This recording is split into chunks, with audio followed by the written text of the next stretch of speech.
Assalamualaikum warahmatullahi wabarakatuh. Jumpa kembali dengan Gus Win.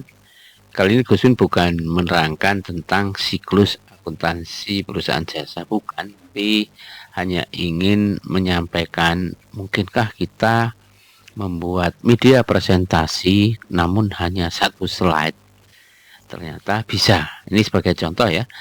Materi ini sebenarnya materi satu bab, tapi cukup saya buat presentasinya satu slide saja ya, satu slide saja, namun padat dengan konten. Jadi seperti tadi ya, saya klik di sini muncul transaksi. Kemudian kita akan jelaskan deskripsi transaksi itu apa. Pada saat kita klik lagi, maka akan muncul lanjutannya. Ya, kita bisa klik lagi ini dalam halaman slide yang sama. Kita bisa jelaskan deskripsinya secara detail. Terus seperti itu sehingga satu siklus akuntansi ini bisa kita terangkan dengan tuntas. Tidak perlu banyak slide, cukup satu slide yang akan muncul secara bergantian dan bisa diulang dari awal. Apakah ini menggunakan hyperlink? Bukan. Media yang tampilan animasinya seperti ini bukan menggunakan hyperlink. Karena hyperlink itu menghubungkan antar slide ya, dari satu slide ke slide yang lain, dan menggunakan objek, bisa kotak, bisa tulisan, bisa gambar, bisa apa saja. Ini menggunakan bagian dari animasi yang namanya trigger. Jadi objeknya yang dijadikan tombol bisa gambar, bisa tulisan, bisa apa saja ya, seperti ini. Jadi kalau ini saya klik kembali, maka seluruh objek di sini hilang. Dan saya bisa mengulangi dari awal. Dengan saya klik ini, maka yang ini akan hilang. Nah, seperti ini ya. Kan putus ya, hilang sementara, kita nyerangkan ini. Seperti ini, ya kan? Kok bertumpuk? Iya, karena kita menampilkannya dua tadi. Baik, ini bisa kita tampilkan secara berurutan dari awal lagi. Jadi misalnya ada murid yang mau nanya kembali, Pak, coba jelaskan kembali tentang atau buka kembali deskripsi tentang neraca saldo gitu ya. Kita bisa buka kembali ya, dan kita bisa tutup kembali. Demikian seterusnya.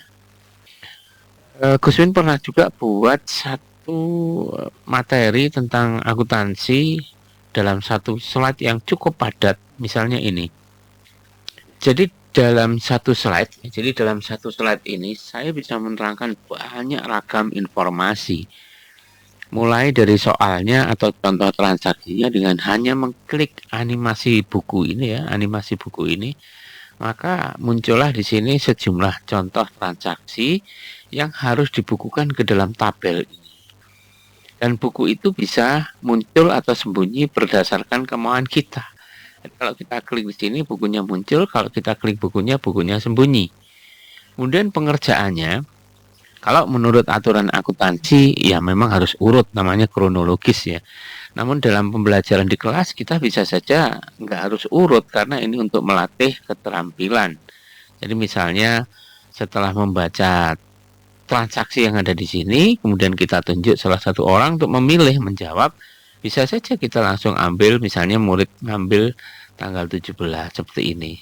Tetap dalam satu slide ini ya. Nah, ya kan? Kolom terisi, kemudian muncullah tabel, dan tabel ini bisa kita sembunyikan kembali seperti ini. Kemudian bagian-bagian yang di atas ini, judul, jadi ada kas, piutang, perlengkapan, dan seterusnya. Ini juga bisa kita manfaatkan dalam satu file, bukan slide ya, file dengan memanfaatkan hyperlink. Jadi cukup diklik saja, maka dia akan pindah ke satu tempat yang lain, namanya buku besar ya. Dan kita bisa balik lagi. Nah, ini hyperlink kalau itu. Kalau yang dalam satu slide muncul, itu namanya trigger. Kalau beda slide, namanya hyperlink. Nah, bagi viewer, bagi subscriber, bagi siapa saja yang menonton video ini dan tertarik untuk membuat media yang minim slide tapi padat konten, padat informasi, tulis saja di kolom komentar. Barangkali ada yang tertarik, saya akan buatkan tutorialnya. Sampai ketemu di tutorial-tutorial yang lain. Terima kasih sudah menonton. Assalamualaikum warahmatullahi wabarakatuh.